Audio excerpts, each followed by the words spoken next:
Hello students. तो आज हम लोग बात करने वाले हैं previous years question of progression from 2019 to 2022 और इसके पहले के सारे क्वेश्चंस ऑलरेडी डिस्कस कर चुके हैं, प्लेलिस्ट में जाकर के देख सकते हो। और ख़ास बात यहाँ पे ये है कि इधर में प्रोग्रेशन और क्वाड्रेटिक का वेटेज काफ़ी बड़ा है। जैसे 2019 में अगर हम बात करें तो 5 क्वेश्चन प्रोग्रेशन से आए थे, 2022 में 5 क्वेश्चंस प्रोग्रेशन के थे, मतलब ये वेक्टर और प्रोबेबिलिटी से भी कहीं ज़्यादा क्वेश्चंस हो गए। यूजुअली पहले जो पैटर्न रहता था वेक्टर, प्रोबेबिलिटी, ट्रिग्नोमेट्रिक रेशियो ज़्यादा आता था, लेकिन 2019 और 2022 में 5 क्वेश्चन आए हैं और 2023 में भी ऐसा ही एक्सपेक्टेड है।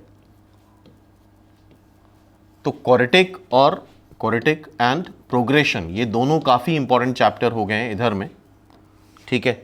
तो स्टार्ट करते हैं हम लोग 2019 के क्वेश्चन से, जो प्रोग्रेशन का है। क्वेश्चन देखने में थोड़ा ट्रिकी लग रहा है लेकिन है नहीं कुछ खास।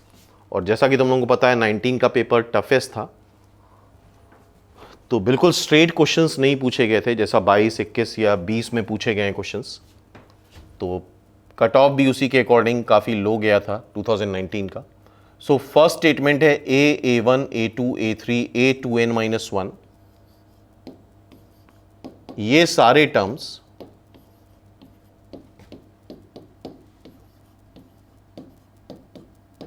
AP में है, ठीक है।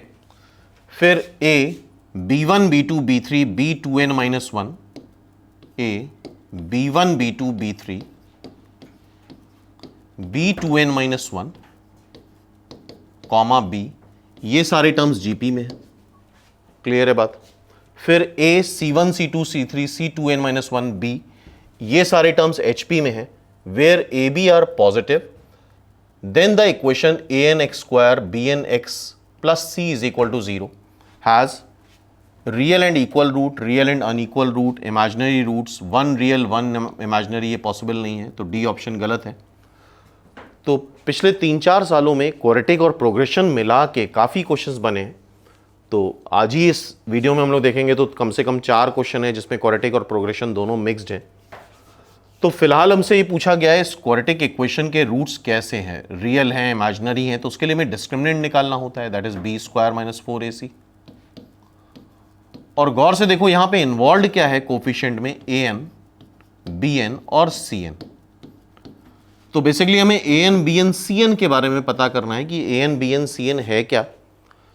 तो A1, A1, A2, A3, A2n-1, B, ये सारे टर्म्स AP में हैं।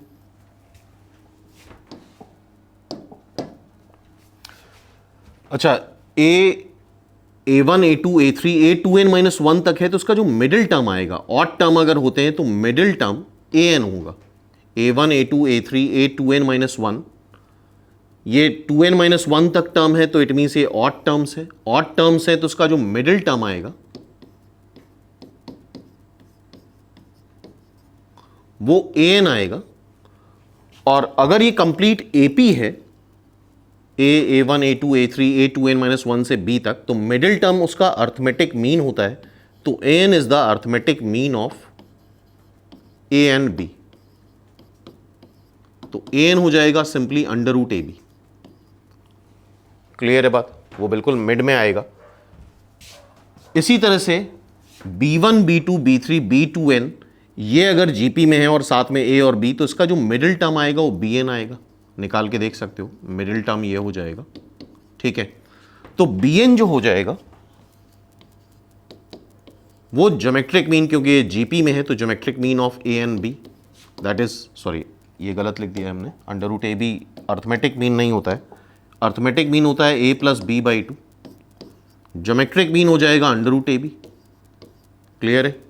और इसी तरह से देखो थर्ड इंफॉर्मेशन दे रखी है, A C1, C2, C3, C2n-1, B, ये HP में है तो इसका भी जो बीच में मिडिल टर्म आएगा वो CN आएगा। तो मतलब CN हो जाएगा HM of A and B, जो कि हो जाएगा 2AB/A + B। और ये रिजल्ट हमें पता होना चाहिए AGH। A होता है ए एम, जी होता है जी एम, एच होता है एच एम, तो जी स्क्वायर ए एच के बराबर होता है।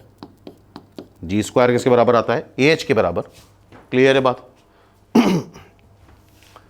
तो यहां से ए n b n c n, अगर ये ए एम है, ये जी एम है, ये एच एम है, तो बी एन का स्क्वायर आएगा a n into c n, simple. तो ये रिजल्ट यहां से निकल आया है इन 3 डेटा से। तो इसको पूरा डील नहीं करना होता है, सिंपली ऑब्जर्व करा कि इसका मिडिल टर्म क्या है, वो उसका ए एम हो गया। इसका मिडिल टर्म जो भी होगा बी एन होगा, वो उसका जी एम हो गया। इसका मिडिल टर्म सी एन होगा, जो कि इसका एच एम हो गया। और A M G M H M में ये रिलेशन होता है। अब इसका डिस्क्रिमिनेंट निकाल लो। इसका डिस्क्रिमिनेंट आएगा बी स्क्वायर, बी क्या है? माइनस बी एन का स्क्वायर -4, ए है ए एन, सी है सी एन। सो ये आ रहा है b n square -4 a n c n. Okay, clear है बात?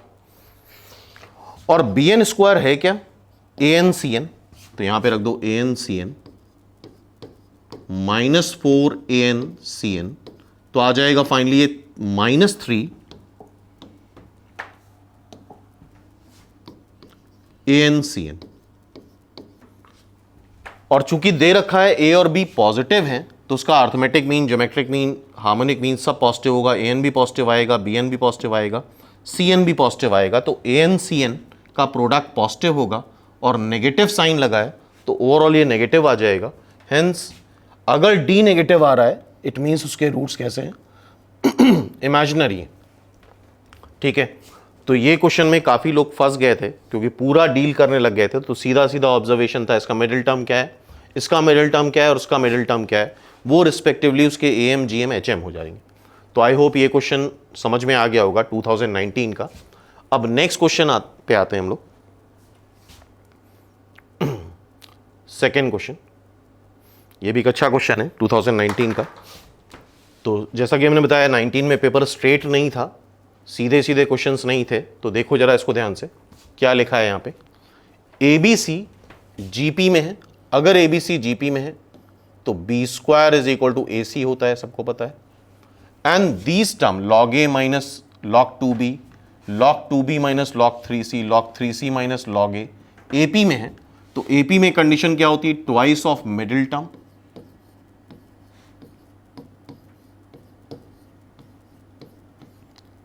Is equal to sum of adjacent term.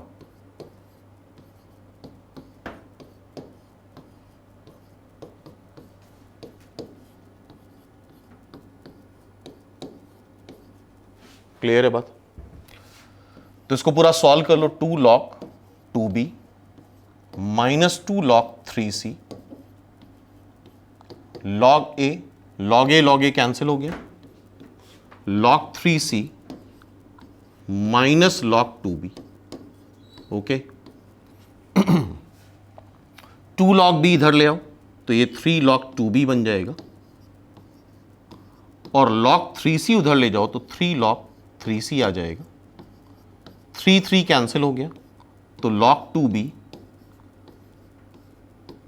Is equal to log 3c। दोनों जगह log है तो सिंपली क्या आ जाएगा? 2b is equal to 3c। Second equation ये एंड फर्स्ट इक्वेशन ये। क्लियर है यहां तक बात? तो यहां पे ए बी सी में 3 इक्वेशंस आ गई। अब बी स्क्वायर, बी क्या है? 3c/2। अगर हम यहां पे b की जगह 3c/2 रख दें तो 9c²/4 ए सी, सी सी कैंसिल हो जाएगा। A B C side length दे रखी है ट्राइंगल की, तो ए बी सी सारे पॉजिटिव होते हैं, साइड लेंथ हमेशा पॉजिटिव आएगी। ठीक है, सी सी कैंसिल कर दो तो 9c आ जाएगा 4a। तो यहां से c अगर देखो, या सबको हम a में या सबको c में कन्वर्ट कर सकते हो। b की वैल्यू c के टर्म में आ रही है तो a की वैल्यू भी c के टर्म में निकाल लो।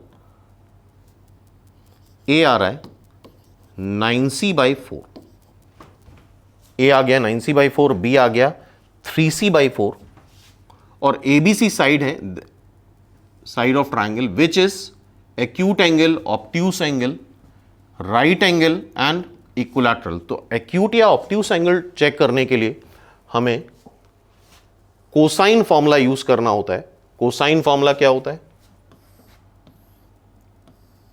Cosine theorem properties of triangle में पढ़ोगे। कैपिटल ए एंगल के सामने साइड स्मॉल ए, ये स्मॉल बी, ये स्मॉल सी। तो कोसाइन थ्योरम या कोसाइन फॉर्मूला होता है बी स्क्वायर, कॉस ए की वैल्यू निकालोगे B square plus C square minus A square upon 2bc। Cos A आ गया। कॉस बी निकालोगे तो एडजेसेंट साइड क्या है? सी और a, c square plus a square minus b square upon 2ca। Cos c निकालोगे तो इसके एडजेसेंट साइड क्या है? ए और b, a square plus b square minus c square upon 2ab। तो ध्यान रखना, अगर ऑब्ट्यूस एंगल ट्रायंगल चेक करना होता है तो हमें कोसाइन थ्योरम यूज करनी होती है, कोसाइन फॉर्मूला यूज करना होता है, जो कि ये दे रखा है। उसके लिए करना ये होगा, जो सबसे बड़ी साइड है, मान लो तुमने ऑब्जर्व करा और ए सबसे बिगेस्ट साइड है, लार्जेस्ट साइड है, तो जो लार्जेस्ट साइड है उसी का एंगल लार्जेस्ट होगा और वही पॉसिबल है कि वो ऑब्ट्यूस, क्योंकि अगर एक ही ऑब्ट्यूस एंगल होता है ट्रायंगल में, बाकी दो एक्यूट होते हैं।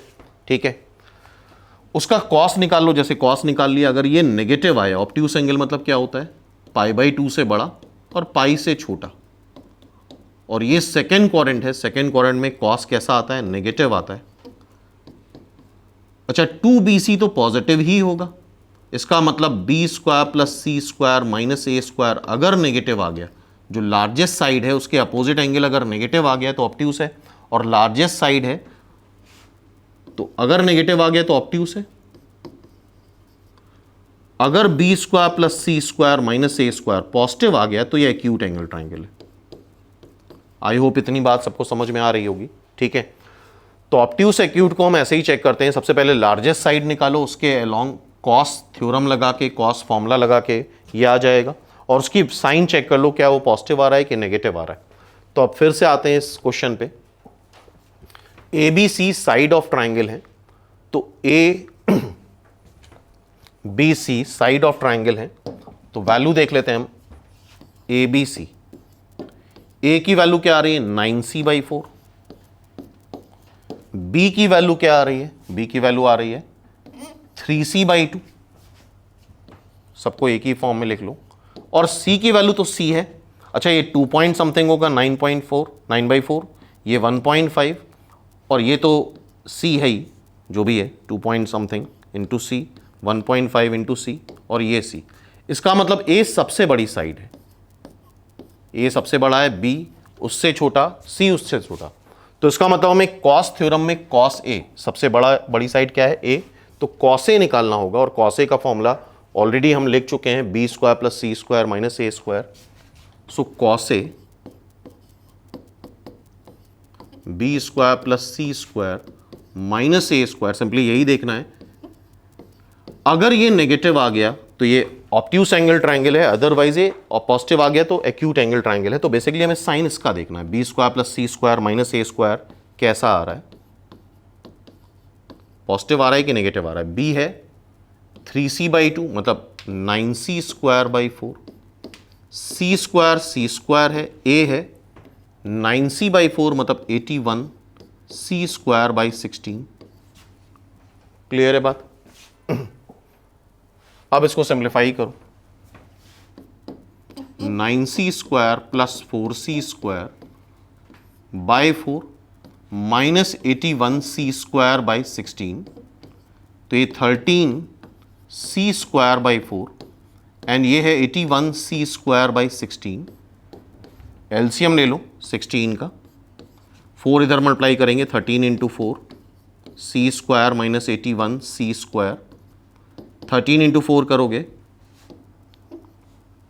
52c²,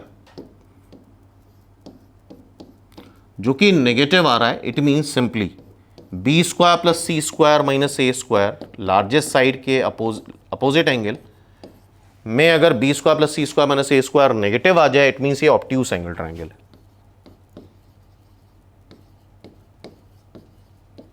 ओके, क्लियर है यहां तक बात?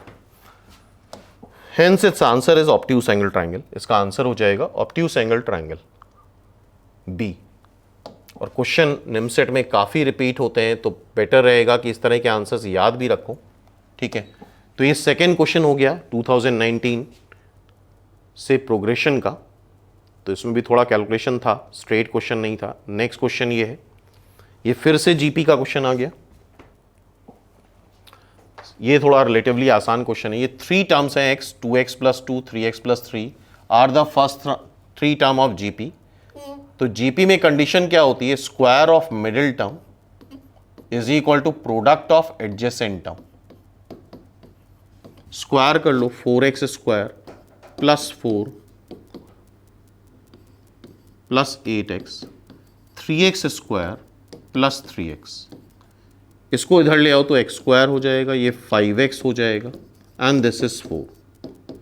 इसको फैक्टराइज करोगे तो x + 1 x + 4 is equal to 0। तो x की वैल्यू एक आ रही है -1 और एक आ रही है -4। ये दो वैल्यूज आ रही हैं। हमसे 4th टर्म ऑफ जीपी पूछा है, तो एक बार x को -1 रख के सॉल्व करते हैं और एक बार x को -4 रख के सॉल्व करते हैं। क्लियर है? तो -1 यहां पे रखो, जरा -1 यहां रखोगे तो x हो जाएगा -1, -1 यहां रखो तो -2 + 2 0, -3 + 3 0। तो ये रिजल्ट पता होना चाहिए कि जीपी का कोई भी टर्म 0 नहीं हो सकता। जीपी का कोई भी टर्म क्या नहीं होता है, 0 नहीं होता है। तो हेंस x की वैल्यू -1 नहीं हो सकती। अब हमें x को -4 रखना है, तो -4 रखो x की जगह, यहां -4 रखो, -8 + 2 -6, यहां -4 रखो, -12 + 3 -9। ठीक है, और जैसा बोला गया है जीपी में है तो जीपी में ही मान लेते हैं, या तुम चाहो तो तुम डिवाइड करके भी देख सकते हो। -6 upon -4 -9 upon -6 3/2 3/2। Common ratio same आ रहा है, 4 टर्म पूछा है तो सिंपली क्या करो, -9 को तुम 3/2 से डिवाइड कर दो तो -27/2 -27/2 हो जाएगा -13.5। ए इज द आंसर। तो मेरे ख्याल से ये क्वेश्चन भी समझ में आ गया, सिंपल जीपी का क्वेश्चन था। चलो नेक्स्ट क्वेश्चन देखते हैं। तो ये भी 2019 का क्वेश्चन है। नेक्स्ट क्वेश्चन फिर से 2019 का, और ये थोड़ा अच्छा क्वेश्चन था, इसमें कैलकुलस और जीपी दोनों इंक्लूड करा गया है। तो जैसा पता है 19 में स्ट्रेट क्वेश्चंस नहीं थे। क्या क्वेश्चन है, the sum of infinite terms of decreasing GP. जितनी भी इनफाइनाइट सीरीज होती हैं वो डिक्रीजिंग ही होती हैं, और इनफाइनाइट जीपी का सम तुम्हें पता होना चाहिए, first term upon 1 - common ratio is equal to the greatest value of this function. ये फंक्शन क्या है, f(x) है, x³ + 3x -9, और ये फंक्शन डिफाइंड है -2, 3 पे। क्लियर है? तो इसकी मैक्सिमम वैल्यू बतानी है हमें। क्या बतानी? ग्रेटेस्ट वैल्यू मतलब maximum value. Maximum minimum value निकालने के लिए उसको डिफरेंशिएट किया जाता है। इसको डिफरेंशिएट करो, x³ का 3x² और 3x का 3। और बाय द वे अगर इसको देखो तो ये ऑलवेज पॉजिटिव आएगा। ऑलवेज पॉजिटिव का आने का मतलब f(x) एक इंक्रीजिंग फंक्शन है। f(x) कैसा फंक्शन है? इंक्रीजिंग फंक्शन है। और f(x) अगर इंक्रीजिंग फंक्शन है, डेरिवेटिव पॉजिटिव आने का मतलब इंक्रीजिंग होता है, इंक्रीज ही कर रहा है, तो उसकी मिनिमम वैल्यू -2 पे आएगी जहां से स्टार्ट होगा, और मैक्सिमम वैल्यू 3 पे आएगी जहां पे एंड होगा। तो हमसे ग्रेटेस्ट वैल्यू पूछी गई, तो ग्रेटेस्ट वैल्यू कहां पे आएगी? जहां पे फंक्शन एंड होगा, मतलब f3 निकालना होगा तुम्हें। तो f3 निकालो, 3 का क्यूब + 3 × 3 -9, तो ये 3 का क्यूब मतलब 27 इज द आंसर। तो क्या आ रहा है? 27 आ रहा है। ठीक है, so this is equal to 27. A is equal to 27 into 1 - r. Clear है? And the difference between first two terms is f'0. First two terms GP कैसी होती है? AR², AR³ और ऑब्वियसली डिक्रीजिंग जीपी है, तो आगे जैसे बढ़ेगा तो डिक्रीज करता जाएगा टर्म।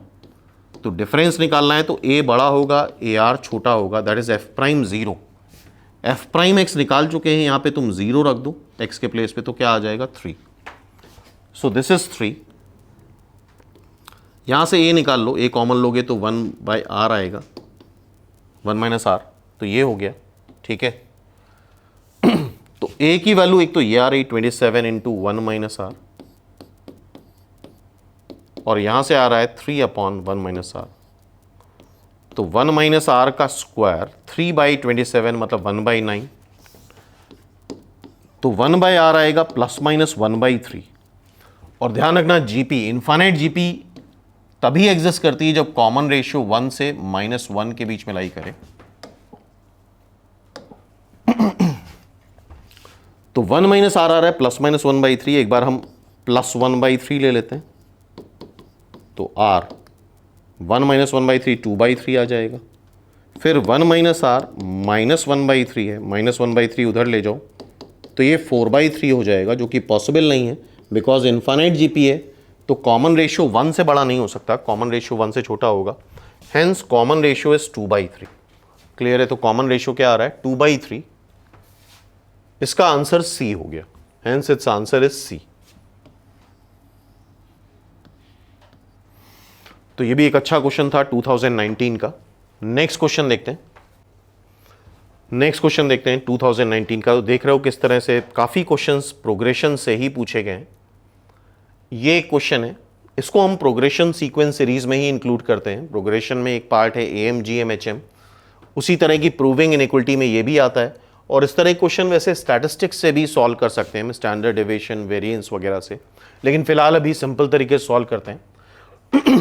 और इसी कंसेप्ट पे बेस्ड, एग्जैक्टली यही कंसेप्ट पे बेस्ड 2022 में भी एक क्वेश्चन आया है, उसको अभी जस्ट देखते हैं थोड़ी देर में। तो ये दे रखा है समेशन xi i = 1 से लेके n तक, मीन्स x1 + x2 + x3 से लेके xn तक का सम 80 है। देन समेशन xi स्क्वायर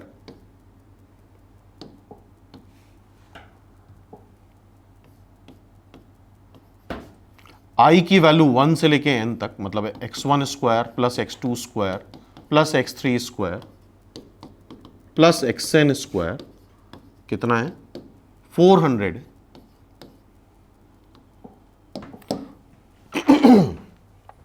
हमसे पॉसिबल वैल्यू ऑफ n पूछा है। क्या पूछा है? n की पॉसिबल वैल्यू क्या आएगी। तो यहां पे एक वेटेड मीन इनइक्वलिटी होती है, जैसा हमने बताया सेम क्वेश्चन, उसी इनइक्वलिटी पे बेस्ड क्वेश्चन 2022 में भी आ चुका है। तो ये क्या होता है, am of mth power of excise, जितने भी x1 x2 x3 हैं, सबकी पावर m करो और उसका am निकालो, is greater then mth power of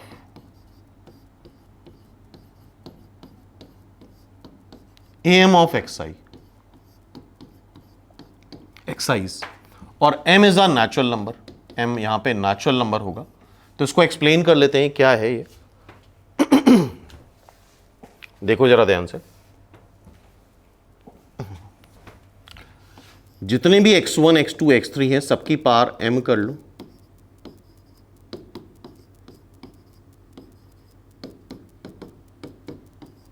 xn तक, और इसका अर्थमेटिक मीन मतलब टोटल नंबर ऑफ आइटम से डिवाइड कर दिया, is greater then x1 x2 x3 जितने भी हैं सबका अर्थमेटिक मीन निकालो और उसकी पावर m कर दो। ओके, क्लियर है बात यहां तक? ठीक है, तो यहां पे चूंकि x1 x2 x3 x1 square x2 square x3 square है, तो हम यहां पे m को रख देते हैं 2। m को जब तुम 2 रखोगे तो x1 square + x2 square + x3 square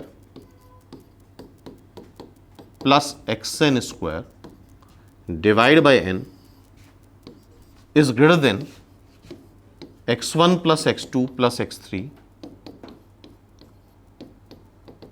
+ xn divide by n का होल स्क्वायर। m की जगह n रख दिया सिंपली। ठीक है, अब देखो x1 square plus x2 square plus xn square ये भी दे रखा है, x1 plus x2 plus x3 xn ये भी दे रखा है। दोनों वैल्यू उठा के रख देते हैं।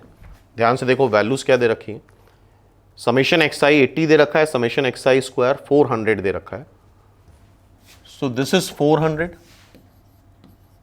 Divide by n greater than ये 80 है, 80 बाय n का whole square, n is a natural number, 400 divide by n is greater than 6400 divide by n square. n cancel कर दो, ये 2 0 कैंसिल हो गया, n इधर आ जाएगा, n नेचुरल नंबर है तो क्रॉस मल्टीप्लाई कर सकते हो। 64 को 4 से डिवाइड करोगे 16 आएगा, तो n must be greater than 16। तो ये टाइप समझ में आ रहा है, n 16 से बड़ा होना चाहिए। अब ऑप्शन में देख लेते हैं, n 16 से बड़ा होना चाहिए, तो 9 12 15, सो 18 विल बी द आंसर। 18 हमारा आंसर है 16 से बड़ा। आई होप ये बात भी समझ में आ गई होगी। ठीक है, नेक्स्ट देखते हैं। अब ये 20 का क्वेश्चन आ गया, तो ये भी सिंपल बेसिक क्वेश्चन है, ध्यान से फोकस से करना होगा। An AP has 3 as its first term, तो AP का फर्स्ट टर्म 3 है। ठीक है, the sum of first 8 term मतलब S8, sum of first 8 term is twice the sum of first 5 terms, twice the sum of first 5 terms. Clear है? और तुम्हें पता होना चाहिए AP में सम ऑफ n टर्म्स होता है n/2, twice A plus n minus 1D। तो S8 होगा 8/2 twice A plus 8 minus 1D and 2 times S5 क्या होगा n/2 twice A plus 5 minus 1D।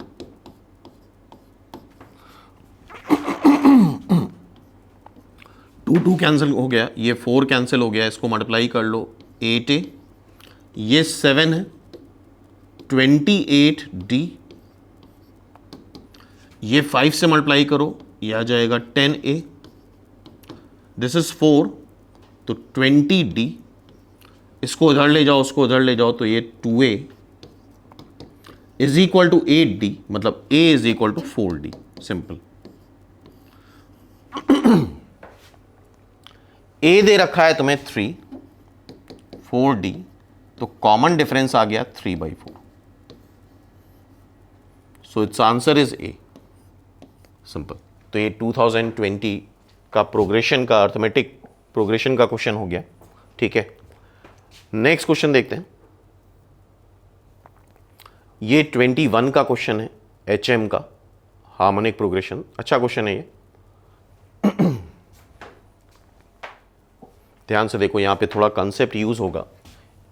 H1 H2 H3 Hn are n harmonic mean between A and B। तो ये article I hope पढ़ा होगा सबने। n harmonic mean अगर insert कराए जाते हैं A और B के बीच में, तो रिजल्टिंग सीरीज HP में होती है। तो उसका रेसिप्रोकल किस में आएगा? AP में।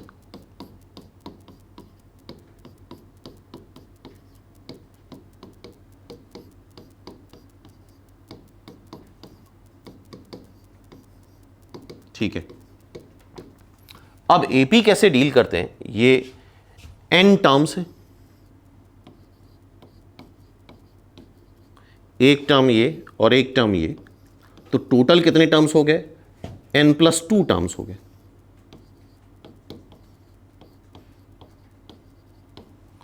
क्लियर है यहां तक बात? टोटल n+2 टर्म्स हो गए। AP में AP का फर्स्ट टर्म क्या है? 1/A।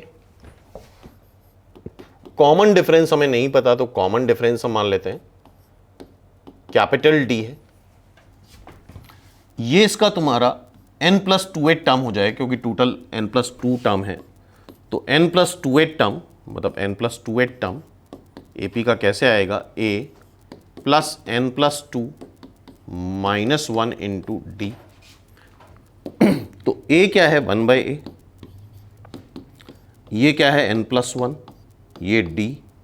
सो 1/A minus 1, 1/B minus 1/A, n plus one d आ रहा है, तो a minus B upon a b, n plus one d आ रहा है, सो d यहां से क्या आ जाएगा,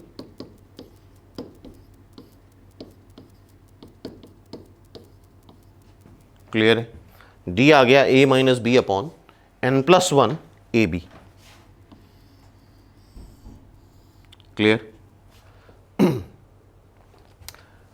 अच्छा ये AP है, ध्यान से देखो ये AP है, तो कंसेक्यूटिव टर्म का जो डिफरेंस आता है वो कांस्टेंट आता है, तो इसके अकॉर्डिंग देखो, चूंकि हमें क्वेश्चन में H1 और HN में डील करना है, H1 और HN को पिक्चर में लाना है, तो यहां से अगर हम देखें तो 1 upon H1 minus A, this minus this D आएगा, और 1 by B minus 1 upon HN, ये भी डी आएगा, सिंपल। ओके, क्लियर है बात। तो इतना हमने सॉल्व करके बना दिया। अब हमें इसकी वैल्यू बतानी है, H1 plus A upon H1 minus A, HN plus B upon HN minus B. तो इसको ऊपर नीचे डिवाइड कर लो तुम,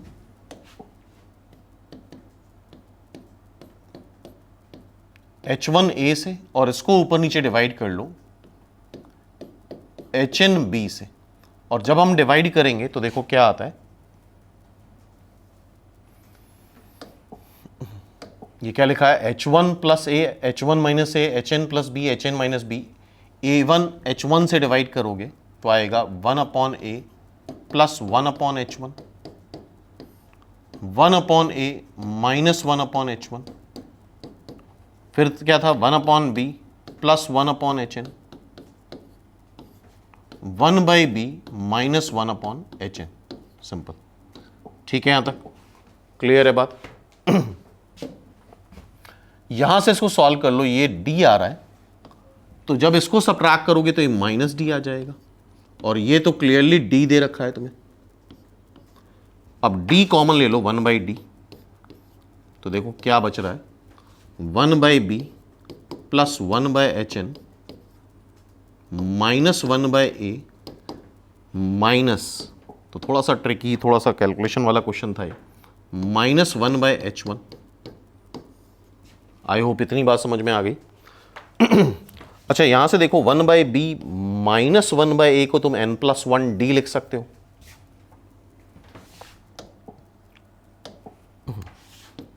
क्योंकि d को भी एलिमिनेट करना ही पड़ेगा। So this is n plus one d, 1 by B minus 1 by a. अब 1 बाई HN की वैल्यू लिखो, यहां से 1 बाई HN लिखो तो यह आएगा 1 बाई बी माइनस डी, और 1 बाय H1 की वैल्यू लिखो तो आएगा 1 by A plus D, clear है। तो डी डी कैंसिल हो गया, और यहां पे एक चीज और करनी पड़ेगी, हम 1 बाय ए इसको यही लिखा रहने देते हैं, तो इससे एक बार कैंसिल हो जाएगा, 1 बाय बी इसकी जगह 1 बाय बी माइनस 1 बाय ए ही लिखा रहने दो, और 1 बाय HN की जगह हमने लिखा 1 बाय बी माइनस डी, और माइनस 1 बाय H1 है तो ये माइनस में आएगा दोनों, यहां पे माइनस साइन आएगा, यहां भी माइनस और यहां भी माइनस, तो minus 1 by A minus D. ठीक है, तो देखो कैंसिल क्या हो रहा है, पूरा ट्वाइस में आ जाएगा, 1 by D, 2 by B, 2 by A minus 2d, 2 common ले लो, 1 by B minus 1 by A minus 2d, और 1 by B minus 1 by A को क्या लिखा था हमने, n प्लस 1d, फिर से लिख दो n plus 1d,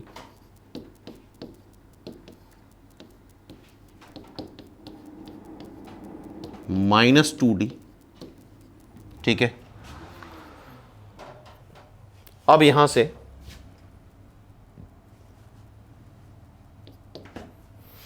D D cancel हो जाएगा, ये आएगा 2 n प्लस 1 माइनस 2 तो ये बन रहा है 2 टाइम्स n माइनस 1। तो एक बार कैलकुलेशन फिर से चेक कर लेते हैं।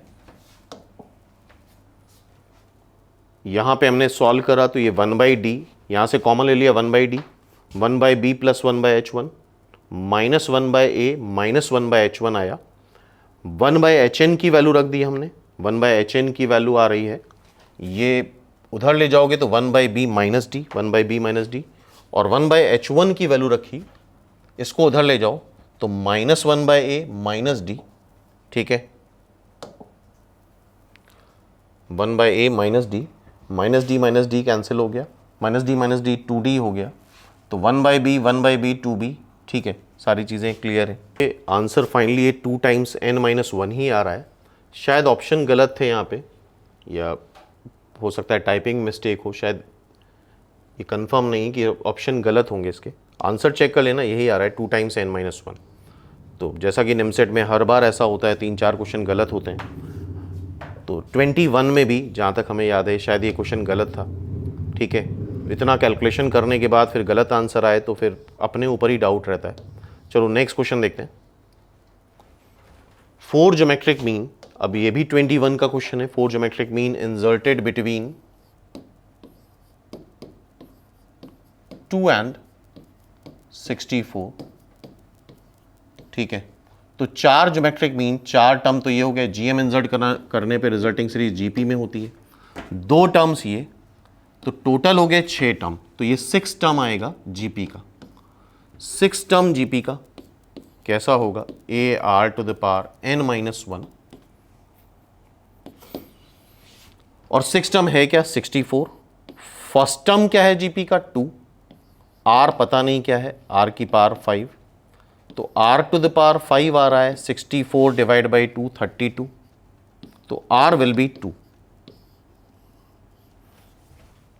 तो रिजल्टिंग सीरीज जीपी में है। कॉमन रेशियो हमने निकाल लिया, फर्स्ट टर्म हमें पता था 2, कॉमन रेशियो आर एज्यूम करके हमने आर निकाल लिया। तो अब सीधे सीधे जीपी है तो मल्टीप्लाई करते जाओ, 4, फिर 2 मल्टीप्लाई करोगे, फिर 2 मल्टीप्लाई करोगे, फिर 2 मल्टीप्लाई करोगे, तो ये 4 ज्योमेट्रिक मीन्स आ गए, 4 8 16 32, 4 8 16 32, बी इज द आंसर। तो सिंपल क्वेश्चन था 21 का, सभी ने करा था। ठीक है, नेक्स्ट क्वेश्चन पे आते हैं। अब ये 22 का, तो जैसा हमने बताया 22 में 5 क्वेश्चंस आए थे, 23 में भी ऐसा ही एक्सपेक्टेड है, और ये भी बड़ा कॉमन क्वेश्चन है, जिसने भी सीरियस प्रैक्टिस करी होगी करा जरूर होगा ये question. A1 A2 A3 AN AP में है, और जिसका कॉमन डिफरेंस D है, मतलब A2 minus A1, A3 minus A2, A4 minus A3 से लेकर के AN माइनस 1, ये D आ रहा है। सिंपल क्या आ रहा है, D। Sine A cosec A1 cosec A2 cosec A2 cosec A3 cosec AN minus 1 cosec AN। तो कॉसेक से हम ज़्यादा फैमिलियर नहीं होते हैं, कंफर्टेबल नहीं होते हैं, तो उसको हम साइन में कन्वर्ट कर लेते हैं। 1 by sine A1 sine A2 plus 1 by sine A2 sine A3 dash dash dash, इसको लास्ट टर्म को लिखोगे 1 by sine AN minus 1 sine AN। ठीक है, क्लियर है बात। और अब करो ये कि ये जो साइन D है इसको सबसे मल्टीप्लाई कर दो, यहां पे साइन D, यहां पे साइन D, और यहां पे भी साइन D, और D की वैल्यू रिस्पेक्टिवली, जैसे यहां पे साइन A1 साइन A2 है, तो यहां पे D की जगह A2 माइनस A1 रख दो।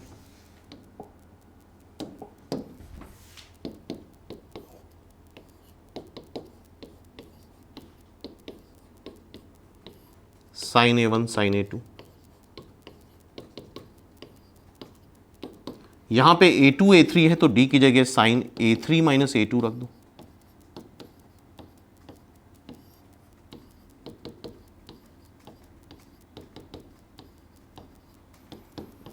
यहां पे AN माइनस 1 AN है तो साइन की जगह AN माइनस 1 रख दो।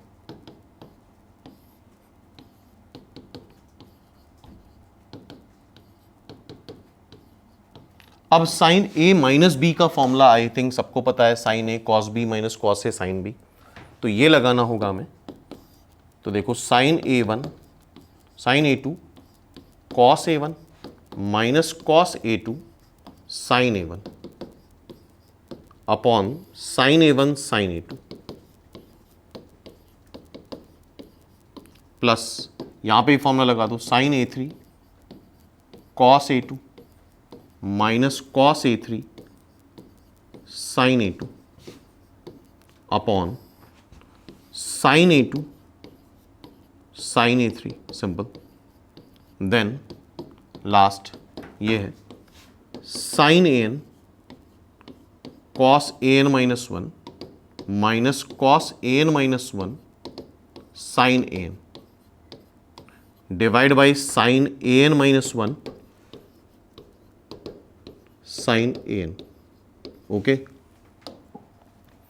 अब इसको इंडिविजुअली जब तुम डिवाइड करोगे तो देखो साइन ए टू कैंसिल होगा cos A one by sine A one मतलब कॉट ए वन, माइनस इसको जब डिवाइड करोगे साइन ए वन कैंसिल हो जाएगा कॉट ए टू, फिर यहां पे डिवाइड करूं cos sine A three cancel हो जाएगा कॉट ए टू, माइनस यहां पे कैंसिल करो sine A two cot A three, फिर इसको कैंसिल करो साइन ए एन, तो ये आएगा cot A N minus one minus इसको डिवाइड करेंगे तो आएगा ये ए एन होगा, दिस इज ए एन और ये ए एन माइनस वन है, तो जब तुम डिवाइड करोगे तो साइन ए एन माइनस वन कैंसिल हो जाएगा, ये आएगा कॉट ए एन। एक बार करके देख लेना, और जब देखोगे तो ये सारे कैंसिल होते जाएंगे आपस में, फर्स्ट और लास्ट बचेगा, क्या बच रहा है cot A one minus cot A N. तो देख लेते हैं एक बार आंसर, अगर इस फॉर्म में नहीं है तो कॉट को कॉस और साइन में कन्वर्ट करना होगा, cot A one minus cot A N, this is the answer, cot A one minus cot A N. और अगर बाई चांस इसमें आंसर नहीं होता तो हम इसको इस तरह से लिख लेते हैं, cos A one by sine A one minus cos A N by sine A N, LCM ले लो, साइन ए वन साइन ए एन, इसको मल्टीप्लाई कर लो sine A N cos A one minus cos A N sine A one. ये further हम solve कर रहे हैं, फिर से साइन ए माइनस बी का फॉर्मूला लग रहा है, sine A N minus A one sine A one sine A N, ये भी आंसर हो सकता था। और एक और भी आंसर हो सकता है, ये एनेट टर्म है एपी का, तो एनेट टर्म एपी का होता है first term plus N minus one D, D is the common difference, तो यहाँ से ए एन माइनस ए वन की वैल्यू तुम एन माइनस वन डी भी रख सकते थे, तो ये इवेंचुअली ये भी हो सकता था कि n minus one d upon sine A one sine A N. तो कई टाइप के इसमें आंसर्स आ सकते हैं, ठीक है। तो आई होप ये क्वेश्चन क्लियर है 2022 का, ठीक है। नेक्स्ट क्वेश्चन देखते हैं। नेक्स्ट क्वेश्चन फिर से वेटेड मीन इनइक्वालिटी का, जो अभी 19 में डिस्कस करा था हमने, सेम क्वेश्चन है। तो यहां पे हमने क्या बताया था, mth am of mth power of excise is greater than mth power of am of exercise। तो mth power of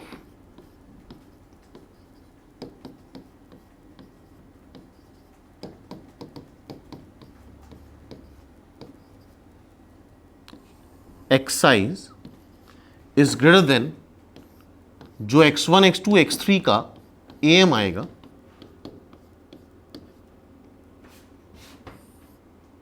उसकी mth पावर। और अगर ऑप्शन में देखो तो यहाँ पे भी स्क्वायर का ही सारी चीज़ें हैं, तो अब सिंपली रख क्या दो, a1 a2 a3 है तो हम a1 a2 a3 में लगा देते हैं। क्या रख दें, m को 2 रख दो,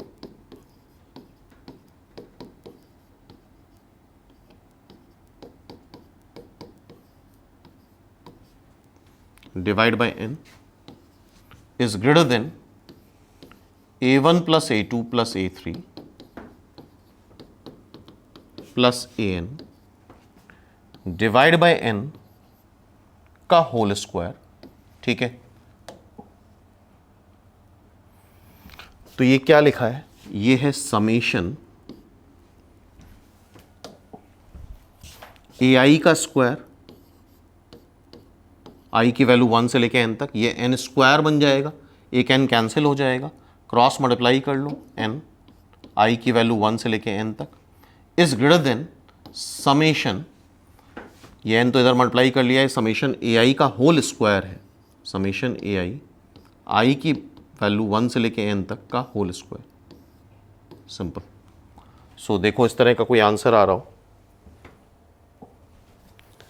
तो n टाइम्स समेशन ai का square, n times summation ai का स्क्वायर इज ग्रेटर देन और इक्वल टू, अगर सेम हो गए तो इक्वलिटी भी लगा सकते हो, ये डिस्टिंग के लिए, अगर x1 x2 x3 xn सारे सेम है तो इक्वलिटी भी लग जाएगी, इज ग्रेटर देन और इक्वल टू समेशन ai का whole square. B is the answer. ठीक है, सी में n नहीं है तो सी गड़बड़ है, तो बी इज द आंसर। तो ठीक है, तो ये inequality I hope next time के लिए याद रहेगी तुम लोगों को। So this is the answer. Next question देखते हैं हम लोग, 11th क्वेश्चन 22 का। So in a harmonic progression pth term hp का q है, qth टर्म p है, तो ap का pth टर्म 1/q होगा और qth टर्म 1/p होगा। ठीक है, तो AP में, AP का जितने भी HP क्वेश्चन है AP में कन्वर्ट करके सॉल्व करते हैं। तो AP का फर्स्ट टर्म A मान लेते हैं, कॉमन डिफरेंस D मान लेते हैं, A plus Q minus 1D आ जाएगा ये। ओके, तो HP का PQH टर्म निकालना है, तो इससे A और D सॉल्व करना होगा, सब्ट्रैक्ट कर लो तुम, 1/Q minus 1/P, P minus Q into D, तो यहाँ से क्या आएगा P minus Q upon PQ, तो D आ गया 1/PQ। D क्या आ रहा है 1/PQ, और D उठा के यहाँ पे रख देते हैं एक जगह,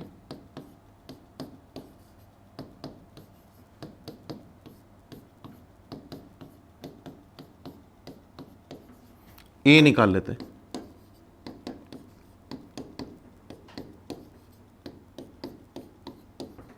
वन बाई क्यू कैंसिल हो जाएगा, A भी आ रहा है 1/PQ, A भी आ रहा है 1/PQ, D भी आ रहा है 1/PQ, और हमें PQH टर्म बताना है AP का, और उसका रेसिप्रोकल कर लेंगे HP आ जाएगी। तो PQH term of AP A is 1/PQ, PQ minus 1 into 1/PQ, तो आई थिंक 1 आ जाएगा, देख लो, इसको मल्टीप्लाई करोगे तो minus 1/PQ minus 1/PQ cancel हो जाएगा, 1/PQ, इट्स आंसर इज 1। तो अगर AP का PQH टर्म 1 आ रहा है तो HP का PQH टर्म भी 1 ही आएगा। सिंपल। तो सिंपल बेसिक क्वेश्चन था, first is the, second is the answer. ठीक है भाई, नेक्स्ट क्वेश्चन देखते हैं, 12th। इसमें भी क्वाड्रेटिक इंक्लूड है, क्वाड्रेटिक और प्रोग्रेशन मिला के क्वेश्चन है। Alpha beta are the roots of this equation, तो अल्फा बीटा अगर इसके रूट्स हैं तो उसको सेटिस्फाई करेंगे, पहली चीज। दूसरी चीज sum of root, I think इतना पता होगा, minus b by a, and product of root c by a आता है। एन दे रखा है alpha to the power n plus beta to the power n, arithmetic mean बताना है an माइनस 1 और an का, तो हमें ये बताना है। So what about an minus 1 alpha to the power n minus 1 plus beta to the power n minus 1, an alpha to the power n plus beta to the power n divide by 2। ठीक है, ये हमें बताना है।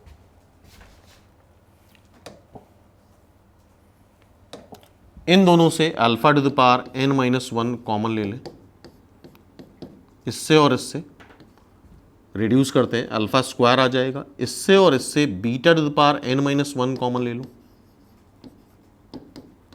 सो 1 plus beta square आ जाएगा upon 2, और यहां से अगर तुम निकाल लो 1 plus alpha square x square plus x plus 1 है माइनस 1 है, अल्फा स्क्वायर ये नहीं आएगा, इससे और इससे अगर हम alpha to the power n minus 1 common लेंगे तो ये अल्फा आएगा, ठीक है, 1 प्लस अल्फा 1 प्लस बीटा, तो यहाँ से 1 प्लस अल्फा तुम निकाल सकते हो जो कि अल्फा स्क्वायर आ रहा है, और यहाँ से 1 प्लस बीटा बीटा स्क्वायर आ रहा है, ठीक है, और उठा के यहाँ पे रख देते हैं 1 प्लस अल्फा 1 प्लस बीटा की वैल्यू, सो 1 प्लस अल्फा हो गया अल्फा स्क्वायर, 1 प्लस बीटा हो गया बीटा स्क्वायर डिवाइड बाई 2, तो ये आ जाएगा alpha to the power n plus 1 plus beta to the power n plus 1 divide by 2, और जैसा हमें पता है an है alpha to the power n plus beta to the power n, तो ये आ जाएगा an प्लस 1 बाई 2, सिंपल, ठीक है, तो this is alpha to the power n plus beta to the power n divide by 2, तो ये हो गया, ठीक है, an plus 1 divide by 2 base the answer. अब लास्ट क्वेश्चन है जो 22 में आया है, ये भी सिंपल बेसिक क्वेश्चन है, ध्यान से देखो इसको, विच टर्म इज दिस, इसके बाद कौन सा टर्म आएगा या ये कौन सा टर्म है ये पूछा है, तो ये लिखा है √5/3, सिंपल ऑब्जर्वेशन है, √5/4, अगर इस टर्म को देखो तो ये लिखा है √5/5, तभी 1/√5 आएगा, एंड √5/13, तो अगर काउंट करो तो डिनोमिनेटर में एक सीरीज बन रही है 3 4 5 6 7 8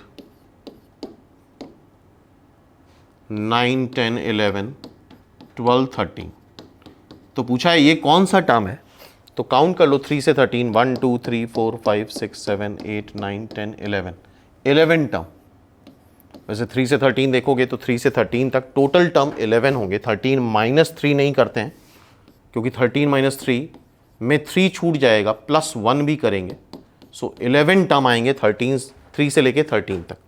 तो आई होप आइडिया लग गया होगा कि किस तरह के प्रोग्रेशन के क्वेश्चन पूछे गए हैं प्रीवियस ईयर्स में। तो आगे अब हम लोग नेक्स्ट टॉपिक की बात करेंगे, बायनोमियल डिटर्मिनेंट मैट्रिसेस, ठीक है, तो फर्दर वीडियो PYQ के हम डिफरेंट एल्जेब्रा, कैलकुलस, कोऑर्डिनेट, इन सब के डिस्कस करते हैं, ठीक है।